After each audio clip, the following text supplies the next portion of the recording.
The magic that comes off of these reflectors from using Dedolights with parallel beam intensifiers is like nothing you've ever seen. It's simple to work with, it's elegant, it's logical, but what makes them so unique is being able to use them as a system with parallel beam intensifiers. That is where the magic all happens, hands down.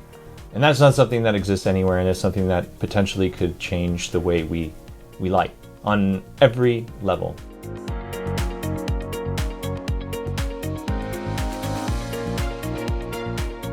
Lightstream is a powerful reflecting system by Dedolight that starts with a focusing light and a parallel beam intensifier. The system really relies and comes to life when you're using a hot parallel beam. In this case, I have a DLED3 bicolor 40-watt light head. Keep that in mind. I'm only using 40 watts in this demonstration. And a parallel beam intensifier, this is the DPBA610, which increases the output of the new spot in this light by almost 600%. It's astonishing. Now, when I have this hot direct beam as a source that I can use as a normalized piece of foundation for these reflectors here, I can get some astonishing results. So, 4 different styles of Lightstream reflectors, number 1, 2, 3, and 4, as they're named, not too complex. The number 1 reflector is a redirecting reflector. It's going to just give you back what you're giving it, and I'm going to show you what that looks like right now, okay? So I'm going to bring the light up. It's going to be extremely hot, extremely straight, and the new quality of light coming off of the reflector is very different from what you're going to get from a direct light. Now, it does feel like a direct light because I'm just sending myself back a really hot spot. But I'm also increasing the distance by which the light is traveling in order to reach my subject, so I should be seeing more parallel straight shadows, more realistic shadows, and also a polarized nature of the light because it's being reflected off of a hard surface. And you can get different qualities of that depending on what angle you are at from the board. So the number 1 reflector redirects the native beam, and I'll show you in a little bit why that is so important and the implications that has. The number 2, I think, is the most special of them all.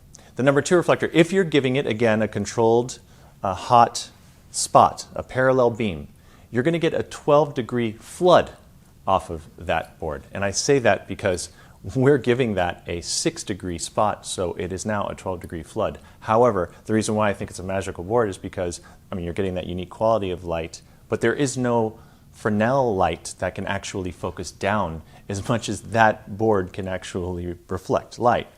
So if you're giving it a hot controlled source, you're going to get beautiful, beautiful, bright, very realistic looking daylight off of that. It is a phenomenal source to condense the amount of space that you need to get light through a window, light in a very small space. Your gripping is a lot less, it's a lot lighter, and of course you're running less power to these things.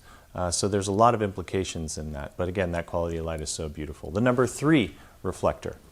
The number 3 reflector, it starts to get into softer qualities, but you can also get hard qualities out of the light. It depends on really how close or how far you are from the reflector, how intense the light is coming off of the reflector.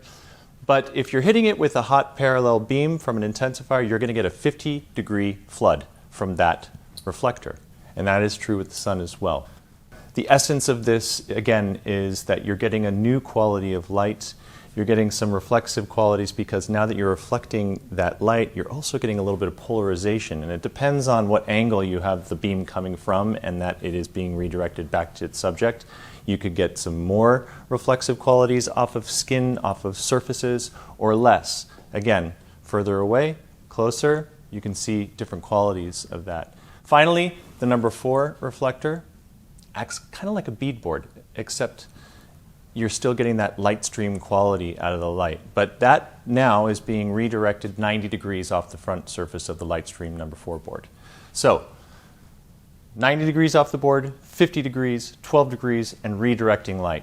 The power that you have comes to life when you realize that with a controlled parallel beam, you can actually start creating multiple sources from a single light head. This is another part of the Lightstream system that makes this thing so powerful. So I've put my light back here on my number 3 reflector as a key. Here we are. The smallest of the Lightstream reflectors is a 7 by 10 centimeter. It's wonderful for work on tabletops. It's wonderful really for anything because I'm going to show you how to redirect the beam very closely in order to get a new source that's right above me over here, which is a number 2 light stream reflector in the 25 centimeter square size. 3 sizes, 7 by 10, 25 by 25, and 50 by 50. So I'm going to bring this over here. I'm going to bring it right up to my beam intensifier. I'm just going to take a small piece of it. That's all I need.